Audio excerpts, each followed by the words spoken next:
What is a juggalo? Well, I still may not know completely, but I'm at least going to help you guys figure it out a little better. We go to the gathering of the juggalos. We see lots of friends. We go to Canada, and we take our story to the next level as we become the philosophers of the Rockstone, and we teach every child how to live with beauty, with bartering, and with open hearts.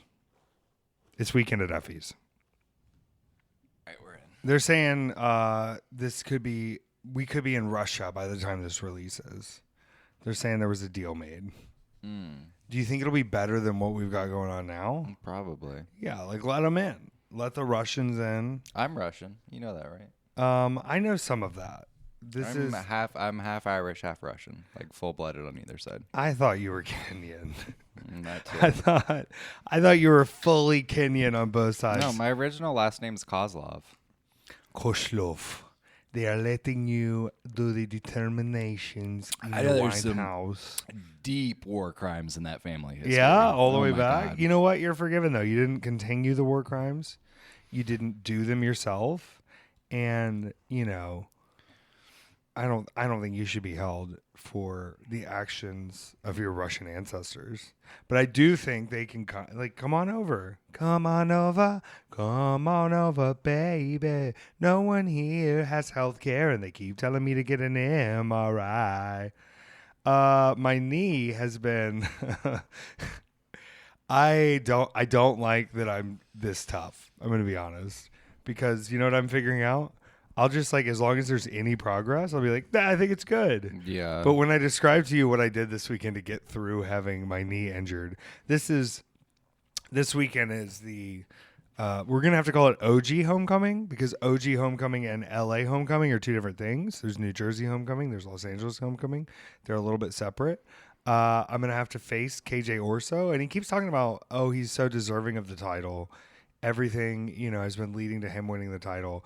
Y'all don't know. Y'all don't know what I have had to deal with this summer to keep this championship, and what I have put on the line to continue defending this championship. And the fact that I not only entered the ring 3 times this weekend, but defended my championship twice, it's going to be a harrowing tale, Peter. And I can tell we're just going to take the people on a ride. But we have so much to get to. We're going to be talking about the gathering of the Juggalos this week. We're going to be talking about Canada this week. We've got a lot to talk about. And I'll tell you this, are things in the world great right now? No. But are we going to bring you a little joy and a little excitement and a little inside scoop here on Weekend at Effys? We absolutely are. And I also think that having the dogs here has been beneficial to my health. Good. I think it's nice. Good. They do kick me off the bed. Yeah. Now, you did attempt again to get her out of my room last night, she said she was so sad after Cranberry left. I know. That she's just been weird. Yeah. It's not herself. So she can just let her be with her friend. Let her be with her friend. Cranberry's having the time of her life. The chickens are vibrant. Now, you said they weren't doing many eggs when I was gone, but no, we have. All I've been doing is picking up feathers in the backyard. Now, did Bebop help? No. He does seem to go right after the feathers, I've noticed. Does in the he? yard. Yeah. And he sniffs them. Oh. I don't know. I don't let him back there as much as I let Lucy back there. Yeah. I don't trust him as much. Well, you can't. It's not about trusting him. It's about if either dog is going to go eat chicken shit, it's going to be Bobby. Yeah, 100%. That's part of his nature. I don't want Bobby to eat chicken shit. Okay, that's fair. But what about the rats? The rabbits have gotten big out there. The rats have gotten big. I'm hoping we get I've only seen one rat so far. Where did you see the rat? Out front a gazillion years ago. Oh. Who do you think? Pre-chickens. This was not pre-chickens. I saw it going from the road sign thing, the corner. Well, that's because we have fucking City of Atlanta outside doing God knows what. Oh, yeah, in the sewers, pissing off all the Teenage Mutant Ninja Turtles. Yeah, if you hear anything, bump over that. And here's the thing. I got to call that guy again because, I'm not paying for water this month. No. You don't get to just be, they've done both sides of our house on well, it doesn't matter what the streets are called. On both sides of the streets, and they've been cutting our water. And I went out there and told them, you got to tell us the number. And they did, but then this guy doesn't answer his number either, which makes sense because he's probably only getting called when shit is bad. But you got to answer your phone, right? Can we make like an AI chatbot just call him nonstop? That we have, like, we create the AI chatbot and it does it. They're saying a lot of the songs over the past 5 years have been AI, and we haven't been able to discern it yet. Like, you know about Randy Travis? Yeah. So my dad's favorite country artist. All right, well, he had a stroke, and so they were like, hey, you can't, like, sing anymore. It's probably a good thing. So, well, now they Racist piece put of out shit. new songs with his AI voice because his real voice doesn't work. But, like, imagine if you're... Why do we need more Randy Travis? Are you fucking kidding me? Can you name one Randy Travis song? No, I can name a Mentality, and I think it led to our country being placated by fascists. But they're saying a lot of the pop songs have been AI assisted at minimum, in that Katy Perry's Firework is possibly not as inspirational as you thought, because it may have been. Well, didn't she lose AI a the whole lawsuit time. over it? Oh, over what? Dark Horse. Oh, was it AI? It was no, there was a whole you didn't follow the Dark Horse lawsuit? No. She fucked up pretty hard if I remember correctly. And you wanna have it 45. You remember that song? Dark Horse? Wow. Jury initially sided with Gray, the original, who claimed so it was a Christian artist, which again, She used Katy to be. Perry is the child of megachurch pastors. Right. So she knows Christian music. Awarded him $2.8 million. Wow. Well, we're going to get to the bottom of this. And then they overturned it in federal court. Okay. Oh my gosh. They're siding with her. She got electrocuted at her concert. Well, did you meet Juicy J this weekend, speaking of Dark Horse? I did not meet Juicy J because he played specifically on the day that I was not there. Which, not good.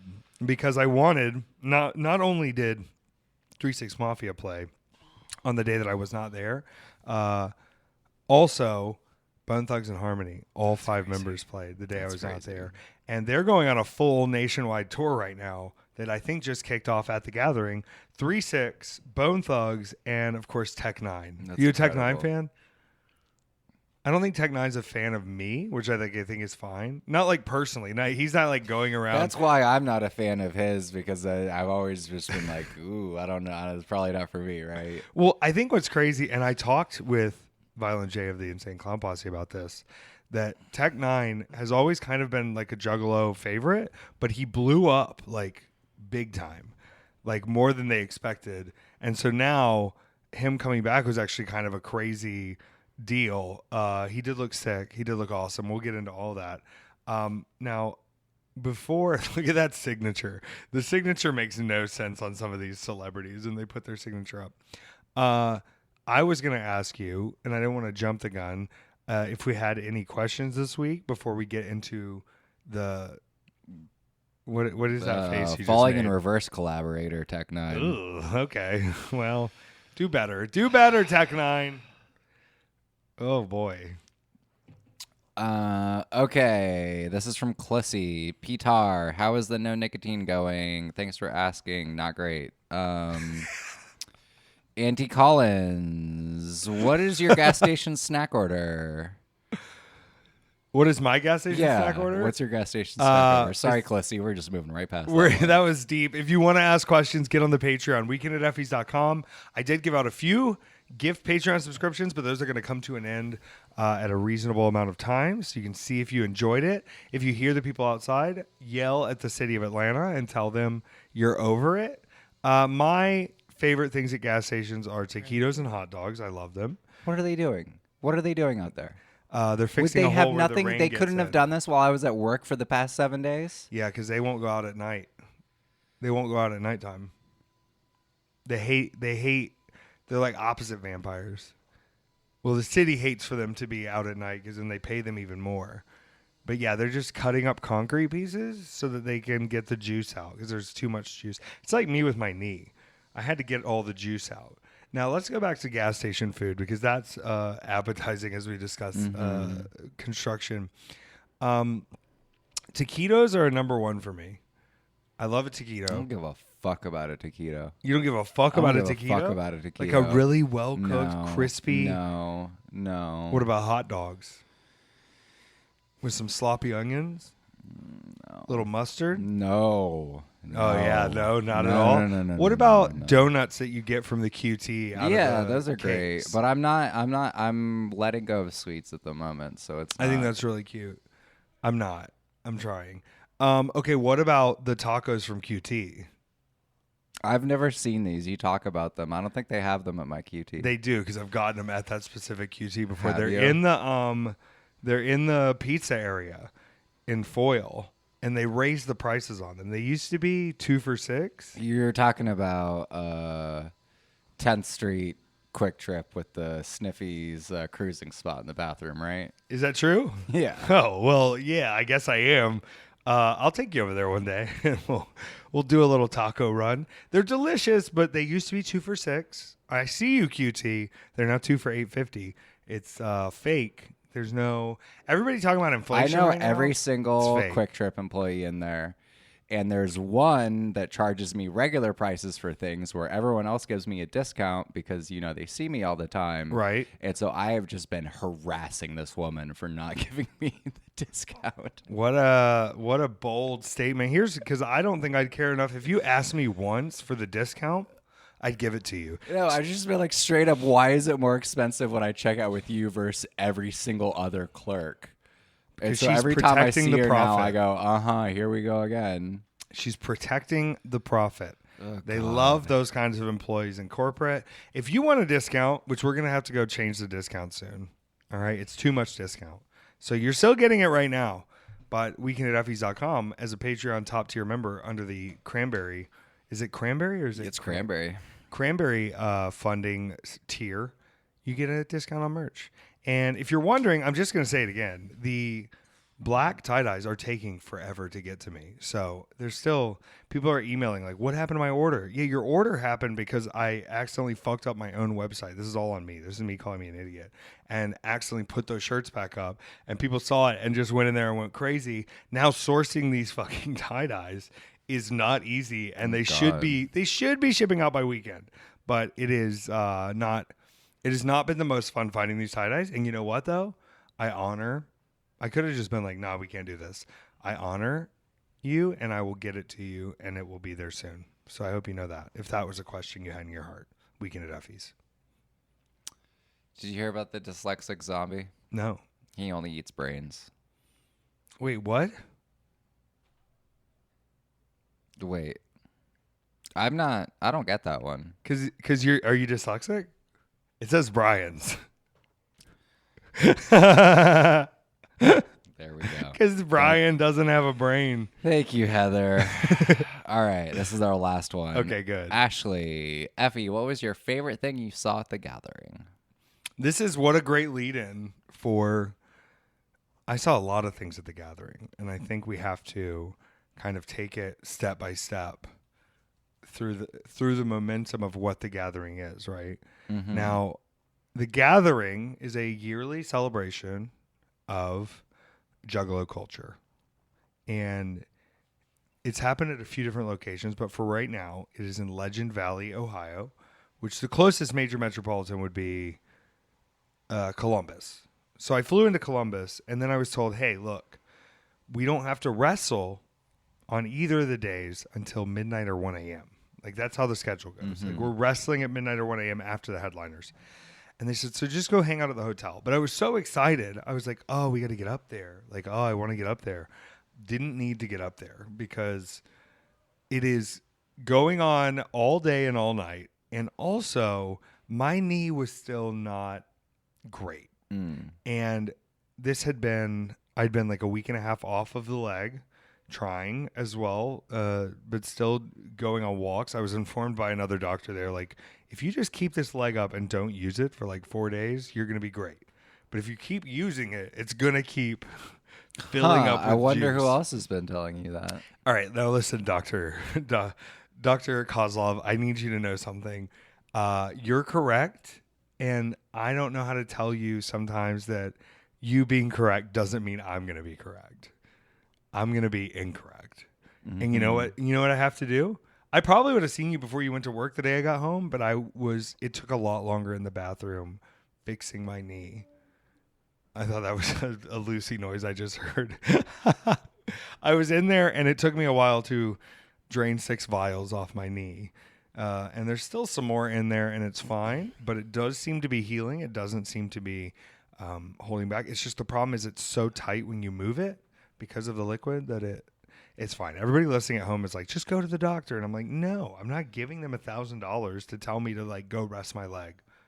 I'm not doing it. And so instead, you're just going to not rest your leg and not go to the No, doctor. I'm resting my leg, Peter. This is as restful as it can be. But physically, we have bills to pay, Peter. And there's don't I know it? there's things to do to pay those bills. And one of the easiest things for me to do to pay those bills is my little dance, which requires my knee. If I go do the little dance, we can pay our bills. All right? Sometimes I can talk on the mic, and that helps. Sometimes I can stream. I had a great stream last night. Watching wrestling, streamed the night before with Jackbox. These are all great ways to engage our community and also help me pay my rent. But the number one way is for me to do my little dance. And so I was at the gathering to do my little dance. Now we got up there and immediately I ran into Alec Price, who had just like succumbed to the festival. You know, like you get to a festival and you're like, I've never been here. I'll check this out. And then like by day 2, you're like, I'm a festival. Well, he just like jumped right in and it was awesome. And I was like, hey, like we're going to need some things and supplies, including drinks and snacks and other stuff. And we decided to make a little loop around the festival. We had plenty of time. Now, I want to say this. My knee was not prepared for that. And so the first day, I They ended didn't up give being you a like, golf cart? well, I had a golf cart for some things, but it was also like, I'm not going to wait for the golf cart. And then I saw Kev Buck on a golf cart. I'm just going to be rolling my eyes this entire episode. Yeah, and that's fine. Like, I know. Trust me, I know. I'm rolling my eyes too, and this is the position we're in, and we're just going to see if we can make you roll your eyes all the way off the table today. How about that? So eventually I'm like, oh, this is getting pretty rough. Let's go over here to this tent, this magic tent, where I was recognized all over. Here's the fun thing about getting recognized at the gathering. They know that we're fighting the Juggalos, so they're all just like, fuck you, Effy. Like, everyone is like, they see me, and they're excited for like 1 second, and then they're like, go fuck yourself, Effy. And it's very playful and fun, but we did get recognized at a lot of the supply tents, which ended up being very beneficial to our group. And then I said, I got to go sit down. So as I'm sitting, I'm going, this isn't good. It's filling up. Because I'm like bothering it. And I said, well, this is fine. I'll just go watch concerts from the front row, leaning on my knee. And so I did go to the Waka Flocka Flame show, which, listen, he does seem to be someone who is politically motivated in a way that is not my own, but also being around. Oh, he's a grifter. Yeah, that's what I was going to say is he's sort of like, it seems like he'll just say yes to anybody who'll give him some money. Yeah. And it seems to be working in his favor. And like, that's what he's done his entire career, and it's always worked for him. yeah, it worked out great because he just like jumped in the pit and started playing Drowning Pool songs and throwing things. It was just like very much a chaos festivus, and it really kicked the show off. And then of course we got to watch the Insane Clown Posse set, which that bass was really strong, but we'll talk about bass strength here in a minute. Now, once the Insane Clown Posse was done, this is where it gets like, you're like, oh, the gathering, is it that crazy? Well, I did miss the butthole eating contest earlier in the day. I did see some footage from that, but this is my favorite part is they're like, and I can't remember if this was the first or second night. It really doesn't matter. I think it was the first night. There's something going on in the ring before our show. And I think this was the second night. And I was like, Junie and someone else who was with me, maybe. I was like, let's go, follow me. We got to go see something. We went over to the ringside, and it's the nut torture contest. And so I was like, oh, just trust me, follow me. We'll go watch. And he was like, what is this? And I was like, oh, it's the nut torture contest. And they're like, oh, why would you bring me to that? But then everybody stayed. And they're like using nail guns and slap chops and bowling balls to like torture each other's nuts in a contest. And this is like the prelude show to the wrestling show that's going on. Isn't that incredible? That's crazy. Yeah. So lots of contests if you want to win the contest. Also just that whole like what do they call that? CBT? What do you mean? Cognitive behavioral? No, cock and ball torture. Cock and ball torture, CBT. Cognitive behavioral cock and ball Therapy. torture, CBCBT. Yeah, there you go. How's that? That sounds better. So they were doing like ring girl contest and stuff, and then we had the wrestling show, and I was like, "Hey guys, really unfortunate timing that we're at the gathering, and it's a really big show. I'm having trouble standing." And they were like, "Oh, no big deal. We'll just have you do like a run in, and that'll be fine." And I was like, "Oh, okay." And then it turns out like I don't know how to turn it off, so I was just like in there bumping and stuff on my one leg. Like ready to go, it's fine. So we make it through the first night, and I'm like, all right, let's get out of here and let's go to bed. We go to bed. I know the deal this time, so I'm like, let me not rush up there, right? Let me not rush up to the gathering the next day, because we ended up getting back to the hotel, which we had a hotel, thank God. They were like, does anybody want to camp? And we were all like, no, I don't think so. Now, did some people end up staying up at the gathering just because of there was stuff going on? Yeah, of course they did. But me, no. I limped my ass back to the car, and I went back to the hotel, and I was like, oh, I don't want to get up there too early, but I also don't want to get up there too late, because the one and only Ouija Mac was going to be headlining, and that to me is like pretty sick. And also Guar was playing, and I was like, I kind of want to see Guar, like that's pretty sick. So I did end up start making my way up. But here's the funny part to me, and like I get it, and I'm not trying to be a dick. They wanted me to do a promo. And so all day they're like, yo, you got to get up here to do this promo we're going to feature it on the live cast later. Now, no offense to anyone once again, but the day before they filmed some promos at midnight and the show was at 12:45. So I was like, it's like 6:30 p.m. I think we have time. And I understand they want to get the promo filmed early, but then I was like, if I get there and there's still promos to film and I'm being rushed up here and I'm the last promo, if I'm the last promo, it's one thing. If I'm not the last promo and I'm being rushed up here, I'm going to be furious, even though I would have come up anyway because I want to see these shows. I was not the last promo. I got there, and within 1 minute, the promo had been filmed and completed, and I was like, what am I doing? This takes me 1 minute to do. We could have done it before I walked out, but it's fine because I was up there. Now, they asked me to go find the girls. Where are the girls? We got to do their promo, and I went, what? So I told them I'd help them find the girls. I didn't help them find anything. I just went and watched shows. I went side stage for Guar because I'm so fascinated. And a lot of people have said Guar are not actual demons and they're just men and women in costumes. That's fucking patently false. They're real monster demons. And then they brought out Vladimir Putin. You know him? Mm-hmm. He was like in Alaska or something, sucking Trump's little baby dick. Carries his poop in a suitcase. Poop case, suitcase. You know where Trump carries his poop? Probably in another suitcase. Oh, well, yeah. In his little diaper. Yeah. He wears the suitcase. Yeah. He's a little diaper boy. But wouldn't you rather have a guy with like a briefcase and at least that means it because that's normal security protocol for world leaders. Normal dictator shit. Because you can't have anyone testing your shit to find out what diseases you have or if you have cancer or whatever. What diseases do you think Putin has? I think he's had cancer for a pretty long time. I think he has leukemia because I think it would be the funniest disease for him to have to say. I'm sorry to tell you, I have a leukemia. Oh my God, Vladimir. Now, also they're saying that wasn't Vladimir Putin. It was the most obvious, we sent a guy who looks like Vladimir Putin they've ever done. Because of the way he was acting, because of the way he was smirking and making fun of things. And, of course, Donald Trump, he can't even walk in a straight line, so he can't tell. But Guar brought out Vladimir Putin and cut his hands off and sprayed everyone with blood.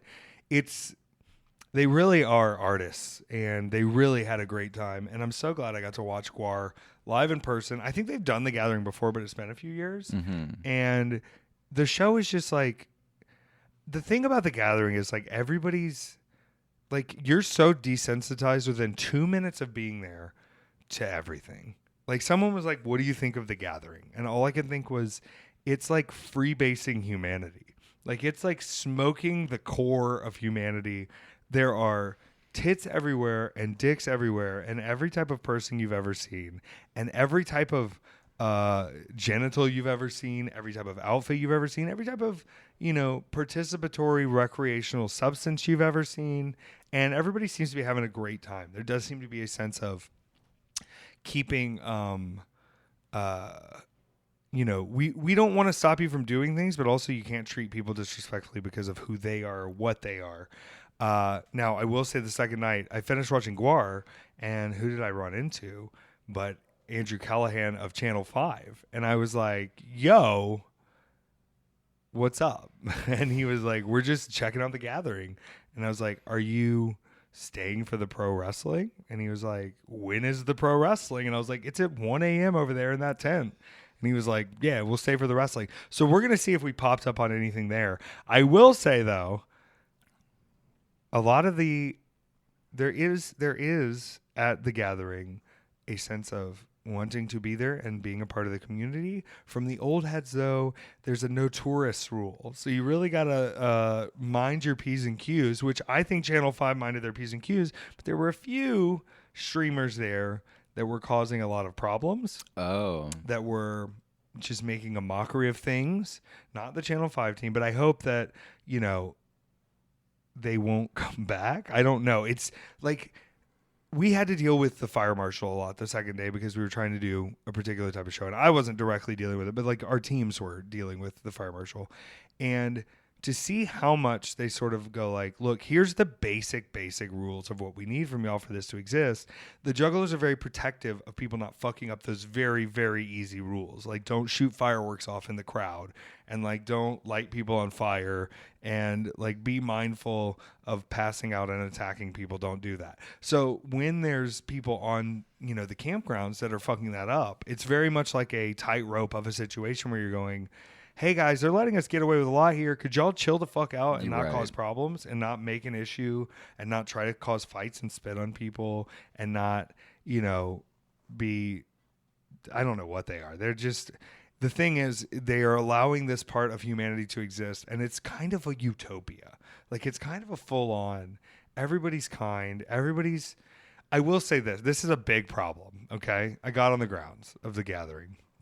And it really, like, the way it's set up is when you're looking from the main stage, it looks like, the Shire where they have like all the rolling hills of houses. It's like that, but tents. Like, I tried to get some good shots of it, but it's like a mountain of tents and amusement rides.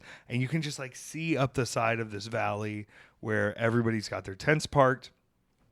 But I did notice the juggalos are very, very kind in their pricing structures, because I think all the juggalos should be charging each other more for things at the gathering. Now, everybody's going to come defending the gathering saying, oh, no, like, it's family, whoop, whoop. We're not going to take advantage of each other. But the rest of the economy is taking advantage of y'all. Here's where I'm going to start. I think they should not only be accepting of the inflation, the juggalo inflation, that will benefit only them and their utopia and their economy, but also that they should require it. Because, like, think about this. Nitrous balloons, what would you say those cost? Oh, I have no idea. You got a full balloon of nitrous. You walk up to my tent and I say, here's how much it is. Just guess a price. I don't know, $20. All right, right. Like, okay. So they're doing 5 balloons for 20. And I'm saying that's too many balloons for 20. That seems excessive. Right. And I'm saying at least if you're going to do 5 for 25. Yeah. That extra $5 is going to go a long way. I also, like, I am one of the legalize everything human beings, but I think you should have to pay more for drugs that are worse for you. That makes sense. They also had just a wide variety of everything, but here's the problem. I was going through Canada on the way home, so in no way was I going to risk an international incident so that you could see how great these were. It's like they have portobello, they have lion's mane, porcini, all these types of mushrooms that are on bulk discount there that are incredible. Jedi mindfuck. If you're making an omelet, these would be the ones to go to. And you're going, you got to charge more. You're trying to tell them, you're going, you could charge more for this. Nobody wants to charge more because it's family and the inflation is not honored. And like most of me is going, great. That's awesome. What a way to take care of each other in this hard time. And the bartering system is fully back. You can barter anything these days. Here's a situation. Here's a bartering situation. Let's say you went up to make a purchase. And this is, to me, all right, I'm just going to say exactly what happened. They went up and they were like, hey, yo, do you want a free dab to one of my friends? And maybe you'll figure out who it was. He was like, hell yeah, bro. I want a free dab. They're sick, bro. And he was like, all right, just show me your penis. And he goes, what? And he's like, just show me your dick and I'll give you a free dab. And he was like, nah, I don't want the dick dab. And he came back and told me, and I was like, did you just show him your dick? And he's like, no way. And I was like, what a great barter. Like, listen, this guy's a pervert for sure. He wants to see your genitals. But also, like, he could just try to see your genitals and not offer you anything in exchange. And he could do it in a non-consensual way. What if he just came up and pantsed you? All right. We're not wearing much clothing out here. We're in our shorts. We're running around.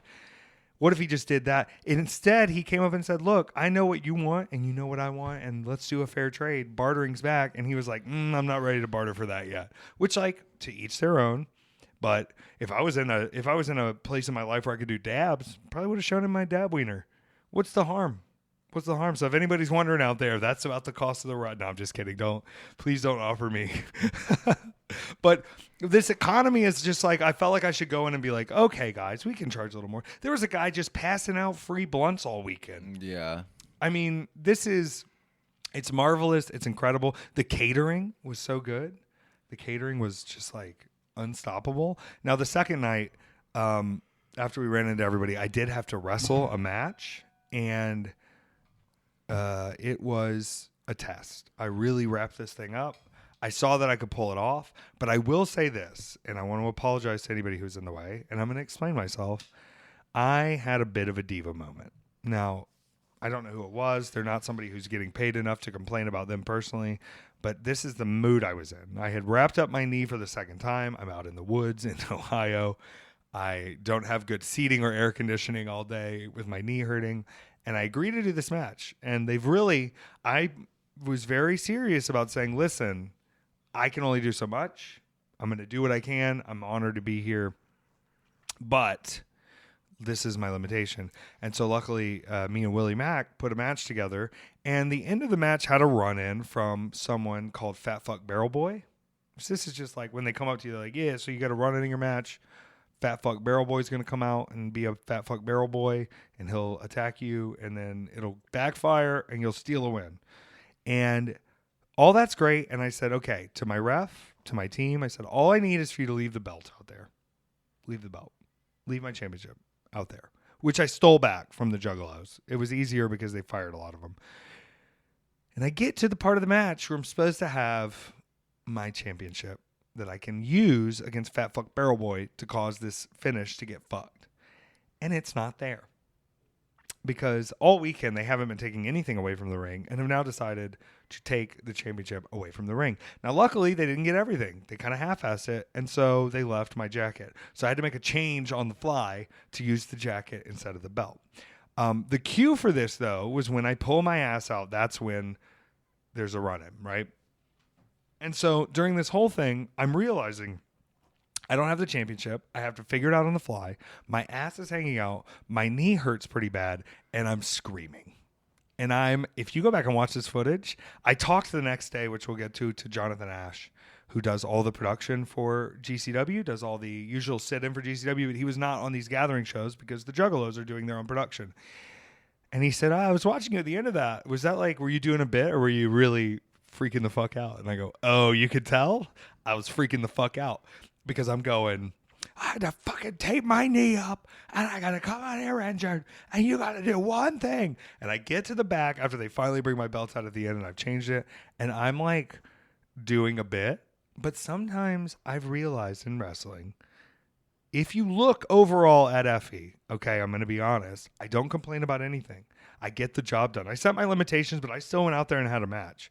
I knew what I had to do, and I knew all of my parts of the role. And so when someone fucks up the one thing I need them to not fuck up, I get to the back, and I am being a diva, and I'm screaming, How could you fuck that up? We have one fucking spot. Blah, blah, blah. To the point where I almost believe my own acting and like throw the belt. But I was like, no, that's ignorant. And Alec Price came to me and he goes, yeah, bro, I saw you yelling and I thought you were going to throw the whole belt. And then I saw you come and just politely dink it onto the table because you knew you were going to fuck up. And I was like, that's entirely correct. I'm glad you saw that. Thank God the team all came and checked on me. I was fine. But it is sometimes a way for me to not disrespect anyone personally, but to at least let people know, like, I'm paying attention to this shit. I take this shit very seriously when I have to. And if you can't do the thing I need you to do, you should feel uncomfortable when you're confronted with that fact. Now, once it's out of my mind, boom, we're done. We've moved on. It's fine. I don't even know. I never even found out who it was because they're probably shaking in their boots. They'll tell me in 3 years, you remember when they fucked up the belt? I'm the one who took it to the back. But I don't need to hear it because it's done. And we end up finishing the night losing to the Juggalos. In the end, they used a lot of Juggalo tricks. They have a lot of Juggalo friends. A lot of people came out to help, like Shaggy 2 Dope of the Insane Clown Posse. After Brett Lauderdale and Matt Tremont beat up Violent J, Shaggy 2 Dope came out and started ripping people's heads off with a chair. I'll tell you that. It was crazy. And when you're a non-wrestler and you're at your own festival and you've done, headlining sets and you're Shaggy 2 Dope, you're swinging that fucking chair. That's just, we're being honest. Good on you to the Juggalos. They beat us in a big war. And I think this could continue. I think it could continue on. I think there's still meat on the bone here. And I'm very excited to see what happens going forward. I will say thank you to the Juggalos for having us, for making this an interesting feud. I hope the fans had as much fun as I did. But I know a lot of you haven't watched the Juggalo shows back. It is worth watching back. They were taking place at like 2, 3 in the morning, so it's late at night on Fight TV. But they are all up for video on demand and replay on Triller Fight TV if you want to check that out. But it was not over for us because I still had to go to Canada. And I love Canada. I was not excited to do this 7-hour drive to Canada to make it happen. But luckily, legendary Jeffrey John stepped in, drove the whole way. We had a lovely car ride up. It was me, Sonny Kiss, Joey Janela, and Jeffrey John, just like a really great car ride. And we made it just in time for Greektown. And I'm looking down at my leg before I have to face WWE ID prospect and Greektown Cup tournament winner, Sam Hardway Holloway. And he is 7 feet tall and gigantic. And I'm going, this is not good. My knee is pretty juicy. And I start asking around, and I won't tell you who had it, but somebody had syringes. And I went into the bathroom and I drained 2 caps off that thing. Now that wasn't dry, but I was like, we gotta. I kept asking Sunny Kiss because she's right now in school with her getting her master's in like PT, like in physical therapy and in that kind of body science stuff, or might be getting her doctorate. I think she may already have the master's. She's been in school a while, and she said, "Listen, the liquid will go down eventually. You can drain it; it will help. But a lot of the function right now is just because your skin is so tight from the juice." And I was like, "All right, let's just do this." And I drained it a little, enough to get it moving, and I did a whole 14-minute match in the hottest room I've ever been in. And I think it actually helps that the room was as hot as it was. Number one, I'm completely delusional after the gathering. I mean, I've been up for 2 days. I've been sweaty for 2 days. I have not been having the proper nutrition, although I've been eating delicious food from them. It's just like, it's impossible to stay hydrated. And I just drained that thing and I strapped that knee up and I went out there, and the referee afterwards was like, "Oh, I didn't even notice anything was wrong with you." And I was like, "Yeah, it's bad." And it's like, if you see me at the beginning of this match, also on Triller TV for Greektown Wrestling from Saturday, I am not even starting the match yet, and I'm so sweaty. And like on top of that, I have great trust in myself as a professional, but I know every time I'm wrestling these WWE ID guys, they're looking very intently to make sure. And both times they've both like come to me, and I've probably wrestled more than that, but a few times they've come to me and been like, "You should do this spot or this spot." And I was like, "Brother, no, we can't do that. They're looking at you to fuck up with Effy." And it doesn't fuck up Effy to mess anything up here. Right, it's going to fuck them up. Right. So I have to come in as like father mode and be like, yeah, listen, dude, you're 26. I'm Just like, 35. I'm tone not it down. fucking your career up. Yeah. Yeah, tone it down, kid. People are like, do you ever censor yourself? And I'm like, when it benefits the other person, Right. absolutely. I'm not censoring it for me. I'm censoring it for you. Either way, we did a crazy match. I shouldn't have used my knee that much. It's fine. I got home afterwards and I had to do another draining. I'm trying not to touch it anymore right now because it's fine. I can move it and I think the liquid's going to go down. And if it doesn't by Saturday, I'll do it again. But if it's, if we keep it about here, I think I'm going to be okay. But I do have to fight formerly known as Fuego del Sol. I put out a dumb tweet that was like, I fought through the fire, but now I have to fight through the fuego. But that's not his name anymore. You didn't even crack even the babiest of a smile, Peter. That's how I know we're on authentic mode. I can't even trick you into grifting with me. Fuego, because it's fire and fuego. Oh, yeah, I got it. Oh my God. Yeah, I mean, I can't believe how hot it was in that room. And luckily, like, I survived it. But there's something that happens too. It's the same thing that happens when you bleed, right? Where it sort of supersedes any of your body telling it like your body is tired or worn down or done. Like being in that much humidity and air, maybe it's because I'm like a Southern baby, but like breathing in pure steam and running around and screaming like a psychopath. And the people were so into it. I was like, oh, we were match 5 after intermission and the room had been so hot all night that I basically was like, we got to get through this. But like, even if they're not into it, it's not their fault. But the people were crazy and chanting, and it's in the basement of this church in the old basketball gym, and so it's like echoey and crazy. Like you're almost lower in the floor, like a gladiator from the rest of the room. And it was so hot.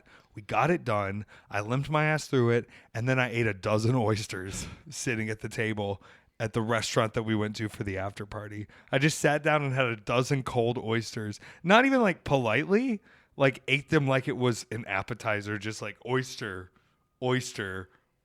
And, that's why I have an oyster on my side. The oyster is the perfect creature, okay? 1 billion years ago, they looked around at everybody trying to get on the shore, trying to fly, trying to lay eggs, all that shit. They said, nah, I'm good. I'm just going to stay right here. And thank God. And you know what they did after that? They built the economy of New York City. They built the economy of the Americas. They built the economy of the Florida Apalachicola area, and they built my belly because I will eat 4 dozen oysters without a problem if you feed them to me. I think I saw a lot of humanity this week. I think I really felt what people are yearning to have in their life, which is a dirty little fun community where you can all get messy. You can all have the fun that you like to have. There's always something going on in the day or the night. When you get to your hotel room afterwards, the sheer silence will overwhelm your brain into thinking of making up noise in your head because you've just been in loudness all day. And all of us are gross. All of us are nasty gross little gremlins covered in old dead skin and farts. And you know what? Embrace it. Love it. Enjoy it. Feel it. We're all clowns. We're all silly little clowns. And I was just amazed the whole time. It was such a beautiful moment. And I think we're having a beautiful moment. Now, we don't have a mini-sode this week, but I do want to tell everybody, go watch the documentary about the Juggalos fighting the FBI and see where we are now. And one day I'll be able to tell the whole story of Effy and the Juggalos. One day. But, I was talking to a lot of people this weekend, and they were just like, you got to write this shit down. And they're completely right. Because I'll just jump into a side story of something and they'll be like, what the fuck are you talking about? This is incredible. What is happening in your world? And, even sharing this much information with you about what we saw at the gathering and what we went through and what we were experiencing leaves out so much. I didn't talk about Ouija Max. So let's close with Ouija Max. Okay. This was Ouija Max's first ever main stage headlining spot at the gathering. And this boy went all out. I walked on the side stage to kind of watch the show. And after 2 songs, I had to move off of side stage because I was getting nauseous because the bass was so strong. The bass was shaking down the buildings. I'm sure you could hear us from miles away. He did a full, old school Knights, Fire, Crazy, Hatchet, like, I don't know. It was insane. It was the highest bass I've ever felt. I think the future of the Juggalos is safe with Ouija, no matter what happens. And shout out Ouija Mac. He's so cool. Ouija Mac is a Juggalo through and through, and he put on a hell of a set in a whole fucking suit of armor, basically, and I loved it. So go check out Ouija Mac. He just dropped another album. He can't stop dropping albums. He's the coolest dude in the world, and he's a philosopher just like me, and we're exploring the world together, and we're exploring Juggalos together, and we love you all.